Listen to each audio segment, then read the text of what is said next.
Envelhecer, um processo de nossa vida que é visto por muitos como a espera do fim, mas que no mundo moderno transformou-se em mais uma etapa produtiva da nossa existência. A figura do velho, que não se dá com as novidades do mundo e que insiste em não se atualizar, aos poucos vai sendo suplantada pela imagem de um ser humano pleno, ativo física e intelectualmente, dentro de outras limitações que não as da juventude. É sobre esse novo sentido do envelhecer que o Diversidade de hoje vai falar. Acompanhe no Diversidade de hoje. Na USP, a Universidade Aberta, voltada para a terceira idade, mostra que a busca intelectual pode resistir aos anos. Odete Pinheiro de Godoy fala sobre nossa infindável busca de entendimento da vida. Odair Furtado e as dicas para pensar esse assunto em outro nível. E Marilene Proença entrevista a ativista Olga Leon de Quiroga.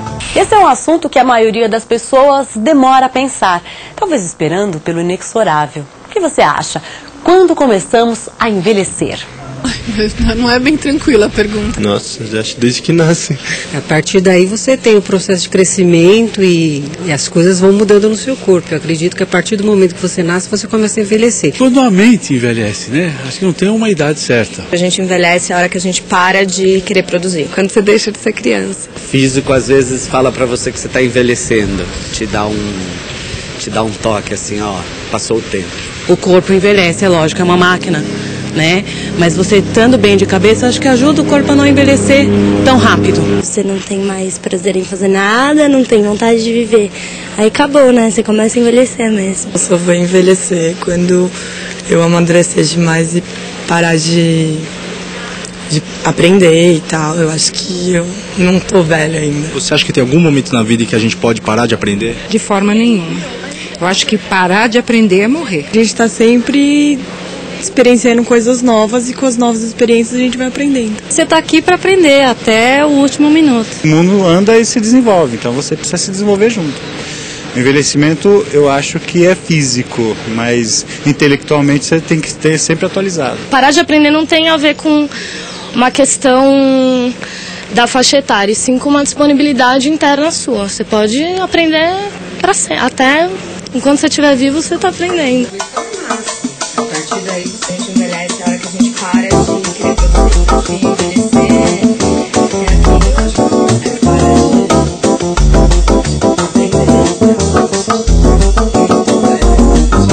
Está confundido aí o envelhecer com a velhice. Essa confusão, eu penso que faz parte de um pensamento muito cientificizado, que perdeu um pouco da poesia, da filosofia, né?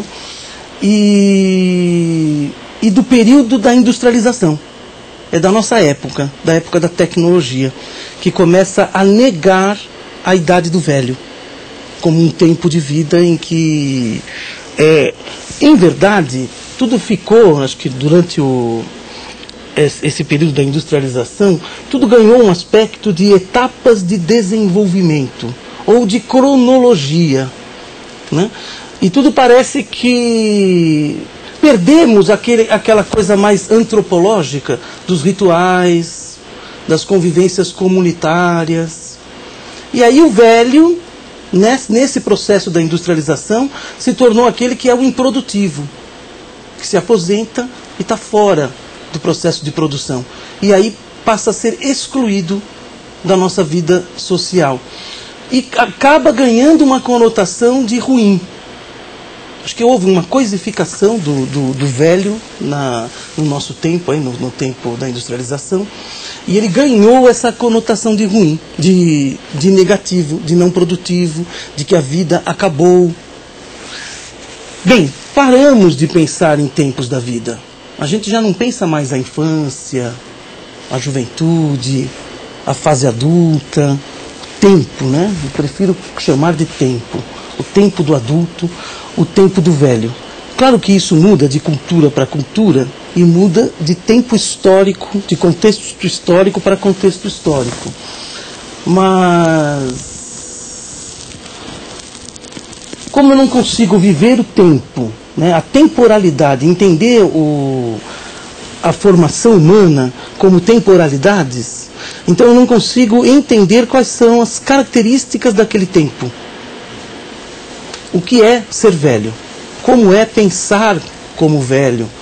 Como é dar o sentido à vida como o velho? Ter as experiências do velho. Indo para a segunda pergunta, a questão da aprendizagem, acontece a mesma coisa, né? O aprender é visto como uma sequência. Eu vou crescendo em conhecimento, né? Ou então eu preciso começar pelos conhecimentos mais simples para chegar nos conhecimentos mais complexos. E esses conhecimentos não são uma sequência das outras idades, né? E nem é porque eu aprendi aquilo, eu vou aprender isto agora, né? Pode ser um retorno, pode ser uma ampliação, pode ser, olha, eu sempre quis estudar filosofia e agora eu vou estudar filosofia. E que sentido a filosofia vai ter para mim naquele momento, no meu tempo de velho? Tá certo, nunca deixamos de aprender, de buscar conhecimento. Mas a velhice é um momento em que todo esse conhecimento pode ganhar um novo sentido. Quem fala sobre isso é a psicóloga Odete Pinheiro de Godoy. Odete é doutora em Psicologia Social, é professora aposentada do Departamento de Psicologia da PUC de São Paulo. Cada vez mais se propõem atividades ou treinamentos que estimulam a memória, né, do idoso, tornando a sua capacidade intelectual permanente. Só que não estou falando de inteligência, eu estou falando de conhecimento. E aí, inegavelmente, nós temos estou falando nós, porque eu tenho 75 anos, nós temos um acúmulo de informações, um acúmulo de experiências de vida e um acúmulo de vida, eu diria, que nos possibilita reconhecer o mundo, reconhecer no sentido de vamos dar um sentido para o mundo. Então já não se trata mais de acumular informações, mas de fazer grandes sínteses, síntese não só no sentido dos conhecimentos relevantes na minha vida, no meu mundo, no meu tempo, mas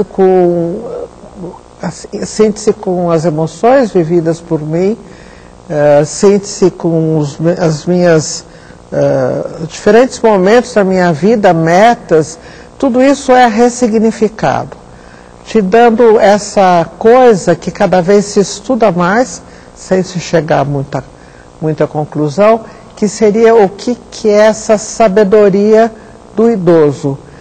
É uma sabedoria que culturalmente é aceita, principalmente nas culturas orientais, mas que é mais do que aquela pessoa que dá conselhos. Eu acho que essa sabedoria é a possibilidade de você, juntando tudo aquilo que foi aprendido, você poder interpretar situações, né? E com uma liberdade maior, sem tantos compromissos.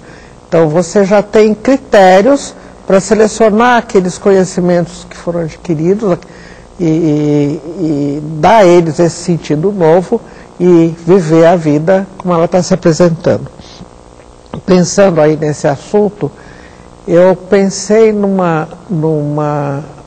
por analogia, numa situação em que, porque esse mundo tal como ele é um desafio constante. Então eu penso que não existe limite para o conhecimento. Eu acho que você pode continuar conhecendo não é questão de acumular, não é questão de competir, mas é uma questão de dar valor àquilo que realmente tem valor e descartar o que não tem. E assim viver feliz. De uns tempos para cá, aumentou a procura de cursos universitários por pessoas mais velhas. É nesse cenário que a USP criou a Universidade Aberta à Terceira Idade. Para saber um pouco sobre isso, Diversidade foi conversar com dois lados dessa questão, professora e aluna. Confira. Com o aumento da população idosa, vem se reforçando a imagem da velhice que pratica exercícios físicos regulares, mantém suas atividades profissionais e desfruta do lazer e do consumo. O que é pouco discutido são as iniciativas de algumas instituições de ensino em criar cursos específicos para o idoso, visando dar apoio à vontade daqueles que querem continuar a estudar. Neste contexto, a USP criou a Universidade Aberta à Terceira Idade, que tem como objetivo possibilitar ao idoso o aprofundamento em áreas de seu interesse, ao mesmo tempo em que troca experiências com os jovens. O programa é gerenciado separadamente por cada curso e dá direito a um atestado de participação no cumprimento das exigências da disciplina. Maria Júlia Kovacs é uma das responsáveis pelo ensino aos idosos no Departamento de Psicologia da USP, tanto em disciplinas exclusivas como em classes integradas com os jovens. Do meu ponto de vista, as pessoas se desenvolvem até o final da vida. Existe uma questão que é o exercício da própria vontade e da busca. E isso também está fazendo com que a sociedade mude a sua concepção sobre o envelhecimento e sobre a própria velhice. Essa aprendizagem, no caso das pessoas mais velhas, nem sempre está relacionado a um trabalho profissional. Muitas vezes está relacionado a um autoconhecimento, uma busca de desenvolvimento pessoal. Esses cursos da terceira idade, depende da maneira como são organizados e tal, eles satisfazem uma busca intelectual, mas também eles muitas vezes trabalham com conteúdos afetivos, com conteúdos da existência, então eles permitem uma reflexão da pessoa. A questão do envelhecimento, na psicologia, ela é ainda tratada de uma forma, eu diria, ainda muito pouco tratada. Eu acho que precisava ser mais tratada na graduação, com disciplinas, eu acho que mudou. Hoje já tem a disciplina de gerontologia, já se discute a questão do idoso em várias disciplinas, mas eu acho que isso deve ser ampliado. Eu conheço ainda professores que acham que não se deve discutir, por exemplo, a questão do envelhecimento na disciplina Psicologia do Desenvolvimento. Então eu acho que, por exemplo, essa é uma mudança importante. E a outra coisa que eu acho que a psicologia pode colaborar muito com os programas de terceira idade, em geral, nesse sentido de ser uma disciplina não só de conteúdos, etc., mas uma disciplina que permita a reflexão sobre a pessoa. Quer dizer, a pessoa de uma certa idade refletindo sobre a sua experiência à luz de determinadas teorias, conceitos da psicologia, mas baseado na experiência vivida. Eu vim para a universidade porque eu estava me sentindo assim muito fora sei lá, do contexto. Conversas com a minha filha, tem duas filhas que são professoras. Elas conversavam comigo, era como se elas estivessem falando grego para mim. Eu não entendia. Todas as disciplinas que eu aprendi aqui foram bem importantes na minha vida, né? Mas eu gostei mais também sobre o envelhecimento mesmo, né? Quando eu vejo uma coisa assim, para mim é um desafio. Eu procuro me aprofundar o mais que eu posso. Não tem dificuldade, não. Eu acho que tem um pouco de diferença na idade, quer dizer, jovens que já nasceram com a internet, com o computador, com uma comunicação mais rápida e tal, e tem uma forma de aprendizagem, as pessoas mais velhas têm uma outra, foram acostumados de uma outra maneira. Mas isso não quer dizer que eu tenho que ficar persistindo numa maneira só. Então, claro, entra uma questão de idade e tal, mas entra também uma questão, acho que como a Zenaide falou, do próprio desafio que é para cada pessoa e que daí vai lidar com as suas armas ou vai pedir ajuda em certas coisas, por exemplo, na biblioteca ou com o computador e tal. E os jovens, por outro lado, eles muitas vezes pedem para que se conte a experiência, como foi naquele tempo e tal, que é uma parte também de reciclagem para eles. Vamos às nossas dicas. E sobre a velhice, inevitavelmente, os filmes que falam de Alzheimer. 2 filmes. O Longe Dela, um filme de 2007, que trata do assunto, é dirigido por Sarah Polley e é estrelado pela Julie Christie. E o outro é O Filho da Noiva, um filme bonitinho, bem interessante, um filme argentino de 2001, dirigido pelo Juan José Campanella e estrelado, entre outros, pelo Ricardo Darín. Esse Ricardo Darín todo mundo conhece, está fazendo muitos filmes argentinos e é um bom ator. Para fugir um pouco da morbidez, vamos falar de um assunto que é um assunto que interessa aos velhos, é a paixão aos 80 anos. E o filme é Elsa e Fred, um homem de 80 anos de idade, muito preocupado ali com o seu adoecimento, e conhece a vizinha, que é uma vizinha bem curiosa, todos vão gostar dela no filme, e daí nasce uma paixão. Vênus é um filme estrelado pelo Peter O'Toole, e lembra um pouquinho o Lolita, mas aí não se trata de um homem mais velho, e no caso ele é o sedutor. O filme é dirigido pelo Roger Mitchell. E por fim o Kurosawa, o cineasta, o grande cineasta japonês, um filme que é uma história comovente de um professor aposentado, um professor e escritor, e que é acompanhado ali pelos seus ex-alunos. Bem interessante o filme. Na literatura, nós temos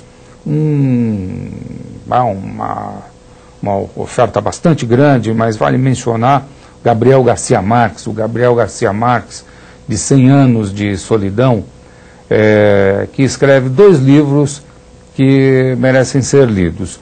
Um deles, O Amor nos Tempos do Cólera, fala aí do romance entre 2 velhos. Eles se apaixonam na juventude, mas somente depois que ela fica viúva é que eles conseguem alguma coragem para realizar um encontro entre eles. É bem bonito. E Memórias de Minhas Putas Tristes, é outro livro do Garcia Marques, que merece ser lido. Do português José Saramago, bastante conhecido José Saramago, Intermitências da Morte, dá aquele tom existencialista que o Saramago empresta às suas obras, e também merece ser lido. E por fim, um texto acadêmico para aqueles que querem conhecer de uma forma aí mais aprofundada estas questões. José Carlos Ferrinho, um psicólogo do SESC, bastante especialista nessa história aí da terceira idade, implantou os programas de terceira idade no SESC e escreveu um livro chamado Coeducação entre Gerações, publicado em 2004 pela editora Vozes da Cidade, e trata da questão intergeracional. Também vale a pena conferir. É isso. Mas e as políticas públicas voltadas para a velhice? A quantas andam? Para falar sobre isso, a psicóloga Marilene Proença recebe Olga Leon de Quiroga. Olga é chilena, mas adotou o Brasil como seu lar na década de 60. Começou sua militância em 1968. Seu primeiro foco de atenção foram as creches. Em 1986, ingressa na União de Movimentos de Moradia de São Paulo, onde se torna uma referência. Em 1998, é eleita para o Conselho Municipal do Idoso e com outros conselheiros forma o GARNIC, Grupo de Articulação para a Moradia de Idosos da capital. É um exemplo claro de sua busca, a do idoso como protagonista de suas questões e não como mero objeto. Então, dona Olga, a senhora que é uma militante, né, de tanto tempo e em tantas frentes, a gente queria que a senhora contasse um pouco essa história. Como é que a senhora entrou na militância, o que a militância significa, o que ela traz aí de importante para você? Fiquei 4 anos no Conselho da Criança e Adolescente.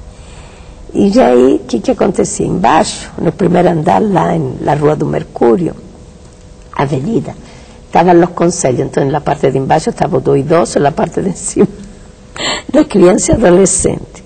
E aí, isso a mim me chocou muito. Né? Esse negócio do idoso tão abandonado. E já tinha mais idade, e eu falei assim, não, eu vou optar. Né? Eu acho que eu tenho que trabalhar mais para o idoso que para a criança. Né? Tem mais gente jovem, então eu fui para idoso. Né? Então eu fui primeiro, 99, 2001, conselheira para o idoso, e depois agora 2004, 2005, 2006, 2007, conselheira do idoso. Também fui a conselheira do orçamento participativo, né? Participei de vários conselhos, né? Porque qual era o meu interesse? De saber mais, de entender mais, para poder ajudar aquele outro que estava para trás, né? Que sabia menos. Porque aqui, o que acontece? Muita gente não tem o direito porque não sabe que existe o direito. Ele tem o direito, está na lei, mas ele não sabe que existe. E também não sabe como chegar a ele. Então muita gente diz, mas século XXI, tem internet. Mas não é todo mundo que tem internet, né? Diz, existe jornal, revista. Quem ganha um salário mínimo, será que todos os dias pode comprar um jornal? Pode gostar de ler, mas não pode. Pode querer comprar uma revista, mas não pode comprar revista. Então são todas essas coisas que nós, que somos dos movimentos sociais, né? Porque eu acho que o movimento social enquadra tudo, né? E a União de Movimentos de Moradia, né, é uma instituição, é uma entidade, né, que valoriza muito a gente, valoriza a gente como ser humano, né? Então se dá condições para a gente ir se preparando. Tem seminários, tem conferência, eles facilitam para nós participar, né? Porque a gente vai para uma conferência, depende de condução, depende de alimentação, tudo isso, né? E por intermédio da União a gente tem essa ajuda para a gente participar, para depois a gente trabalhar com o povo, sendo, como disse, um agente transformador, que a gente vai trazer aquilo que aprendeu e passar para eles, né? Então aí eu aprendi muita coisa. Aí com o idoso também para mim foi uma coisa completamente diferente, uma coisa assim, porque vida, criança e adolescente, que tinha tanto recurso, que tinha tanta coisa, claro, muitas vezes, né, os recursos não são bem usados, bem empregados, né? Mas o idoso não tinha nada, recurso, não tinha nada. Você procurava, por exemplo, para idoso, precisava levar um idoso que estava doente para algum lugar, não tinha para onde levar. Recurso que você fala no sentido de ter alguma rede de apoio? De apoio, orçamento destinado a idoso. E aí nós fomos aprendendo, né, que a gente tinha que lutar se a gente queria conseguir alguma coisa. Muitas entidades estavam trabalhando, eu sei, por o idoso já. Eu participei de algumas discussões naquele Instituto Sapiense em relação a idoso, né? Depois no Sindicato dos Bancários, né? Discussões para ver, montar as políticas públicas do idoso, do município, né? Aí depois a gente se basava na lei da criação do Conselho, da Luísa Erundina, de 1992, né? Trabalhava em cima disso, né? Da criação do Conselho, tudo. O Conselho tem um regimento interno. Só que o Conselho é um instrumento para a gente lutar tudo. Mas a gente não consegue ser protagonista, né? Porque o idoso tinha que ser o protagonista. Eu achava assim que o idoso tinha que se unir, se juntar e eles falar para a autoridade o que realmente ele quer. Porque o estatuto é legal. Depois, né, em 2003, foi o presidente Lula, assinou o estatuto do idoso, que começou a funcionar do 1º de janeiro de 2004. Né? A gente teve avanço, não posso falar que não teve avanço, né? Mas tem muita coisa que não avançou. Saúde. Nós temos o maior problema. Os maiores problemas nossos são saúde e habitação. E quando a gente vai e olha assim, a habitação, não tem habitação para idosos. O governo do estado tem um projeto de 2005, que está lá no Cambuci, 65 unidades. 65 unidades que concorreram 2.700 idosos, que foi um sorteio.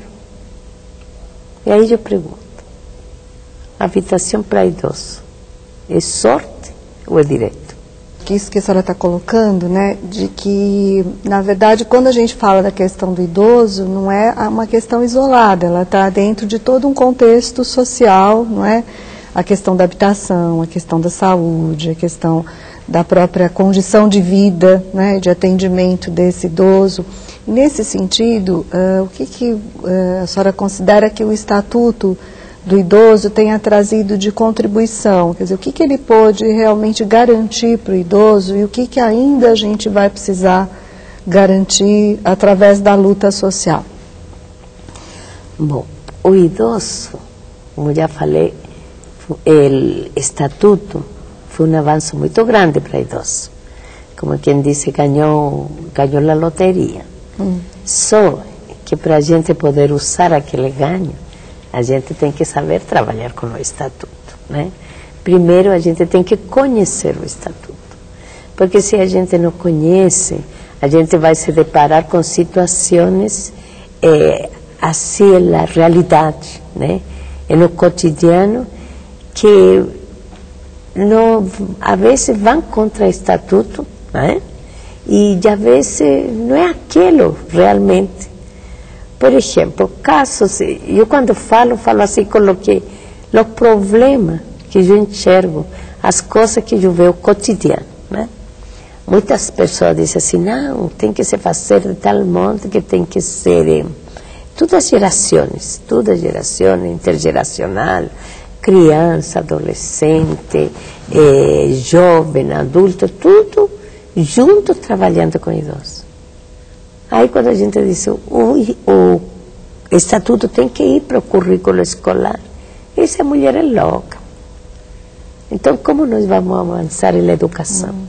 Essa é um outro eixo, né, dona Olga? Quer dizer, com a representação que o idoso tem na própria sociedade, né, que ainda é uma representação bastante negativa, né? Quer dizer, a gente precisaria recuperar essa visão. Que o problema da sociedade é que ele não enxerga, ele não consegue enxergar nós como nós somos e aceitar como nós somos.